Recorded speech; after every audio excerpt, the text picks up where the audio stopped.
Pro wrestling in the 80s is the golden era of WWE, and the then WWF had their boom period here. A landscape that changed millions of lives around the world. There is a lot of information about this era, and today I want to share some very interesting facts about pro wrestling in its golden era. Did you know Hulk Hogan's theme was originally for a tag team? Hulk Hogan was the biggest star of this era, and man did his theme slap. Once kids all around the world heard this, it signaled that Hulk Hogan was coming out. It's whack-a-doodle time. It is whack-a-doodle time. It fits in so well talking about how he's a real American and fighting for what's right. When this song was first composed though, it was actually intended for a tag team. The tag team of the US Express. The US Express consisted of Barry Windham and Mike Rotundo. The theme actually debuted on October 1st, 1985, but shortly after, the US Express left the WWF to head to the NWA. Hulk Hogan was using a different theme titled Hulk's Theme.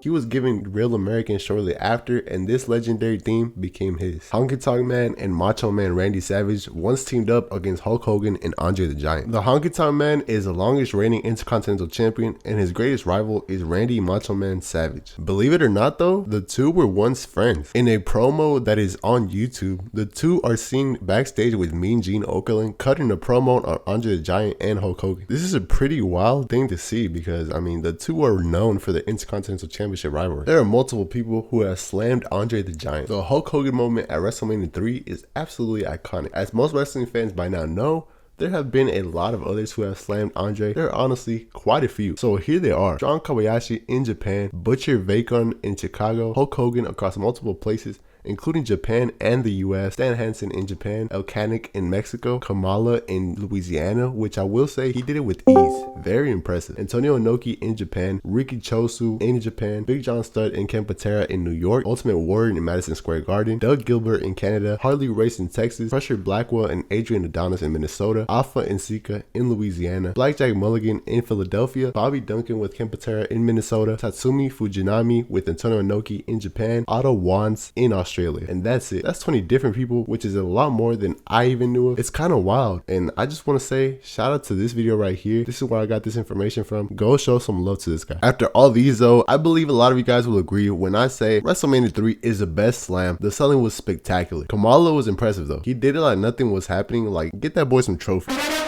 Andre the Giant actually once wore a mask. When Andre went to film The Princess Bride, the WWE wrote him off TV with an injury. During this time over on set, Andre also wrestled in Japan, but there was a gimmick change. He wrestled in a tag team and called himself the Giant Machine. He wore a very nice mask and his famous singlet. The WWE even debuted the tag team in 1986, and Bobby Heenan claimed he knew it was Andre the Giant underneath the mask after he had in storyline gotten Andre suspended. In real life, Andre was having back issues, so to keep him on TV and take care of him, they added a third member named Big Machine. Andre's original tag team partner was Bill Eadie, known as Super Machine, and the new Big Machine character would be played by Blackjack Mulligan. In November, the run was pretty much over and they would be taken off TV. Andre would return from suspension in story after it was revealed Bobby Heenan wanted to waive the suspension so that he would turn on Hulk Hogan. Cowboy Bob Orton once hit an RKO. Cowboy Bob Orton was once one of the biggest wrestlers in the world during the 80s. This got him a connection with the WWE and helped him get Randy Orton into OVW. Randy would go on to be one of the biggest superstars of all time with his finisher, the RKO. Well, at an indie show in 2018, Cowboy would hit the RKO on a wrestler, paying homage to his boy Randy Orton. It's a pretty cool sight to see. The mannerisms really are like father, like son. Roddy Piper once had a wrestling match with an actual bear. So apparently before the WWE was actually a thing, Roddy Piper wrestled an actual Kodiak. Piper took a booking against what he believed was a wrestler. They said the wrestler's name was Bear, which Piper said he hadn't heard of someone named the Bear. He took the booking, and when he was getting ready for his match, he came face to face with a 650-pound Kodiak bear. The bear was declawed and had its teeth taken away. Roddy and the people had a plan for the match. The goal was just for Roddy Piper to pin the bear. The match didn't go as planned, and the bear was wanting to take Roddy's clothes off. Everything and everyone was healthy, but what a time before WWE. Hulk Hogan's last opponent in WWE before leaving to WCW was Yokozuna. Mr. Fuji was actually a wrestler. Yeah, he actually wrestled for the WWE too, starting his career off in the 1960s, and his last match was actually against The Undertaker. Pretty interesting. In fact, Mr. Fuji has another fact on this list, which is the fact that he actually got pranked by being left at a retirement home. So apparently the story goes Mr. Fuji was having a night out of drinking with the boys and someone was going to take him home, and Dutch Savage and Lonnie Main decided to strip Fuji and place him outside of a retirement home. Some call this the greatest prank in WWE history. Gorilla Monsoon was a pro wrestler before a legendary commentator. Gorilla Monsoon was a huge part of shaping the industry into what it is through his commentating. Many fans know him for his iconic lines in the booth. What many people don't know is that he was also a very successful pro wrestler in the 60s and 70s. He faced off against legendary pro wrestlers like Bruno Sammartino, and many people give him credit for changing the way big men wrestle. A great sports entertainer all around. The Bushwhackers didn't get their name until the later years of their career. Luke and Butch